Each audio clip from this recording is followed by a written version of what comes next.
ಕಾದಂಥ ಬಾಣಲಿಗೆ ಸ್ವಲ್ಪ ಎಣ್ಣೆ, ಸಾಸಿವೆ, ಕರಿಬೇವು, ಮೆಣಸಿನ್ಕಾಯಿ, ಕಡಲೆಬೇಳೆ ಎಲ್ಲ ಹಾಕಿ ಹುರಿದು ಸ್ವಲ್ಪ ಈರುಳ್ಳಿ, ಒಂದೇ ಒಂದು ಟೊಮೊಟೊನ ಹಾಕಿ ಹುರ್ಕೊಬೇಕು. ಚೆನ್ನಾಗಿ ಬಾಡಿಸಿದ ನಂತರ ಹಚ್ಚಿಟ್ಕೊಂಡಿರುವಂತಹ ಬೀಟ್ರೋಟ್ ಮತ್ತು ಕ್ಯಾರೆಟ್ನ ಹಾಕಬೇಕು. ನಾನಿಲ್ಲಿ ಬೀಟ್ರೋಟ್ ಪಲ್ಯ ಅಂತ ಹೇಳಿದ್ದು.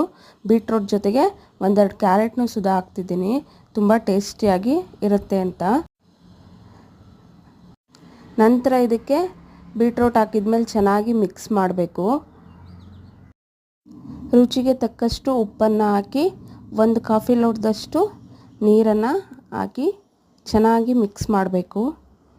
ನಂತರ ಇದಕ್ಕೆ 1 ಸ್ಪೂನಷ್ಟು ಸಾಂಬಾರು ಪುಡಿಯನ್ನು ಅಂದರೆ ಖಾರದ ಪುಡಿಯನ್ನು ಹಾಕಿ ಚೆನ್ನಾಗಿ ಮಿಕ್ಸ್ ಮಾಡ್ಕೊಬೇಕು. ಮಿಕ್ಸ್ ಮಾಡಿ ಒಂದು 10ರಿಂದ 15 ನಿಮಿಷ ಬಿಟ್ಟು ಚೆನ್ನಾಗಿ ಬೆಂದಿರುತ್ತೆ, ಬೇಯೋಕೆ ಬಿಡಬೇಕು. ಆಮೇಲೆ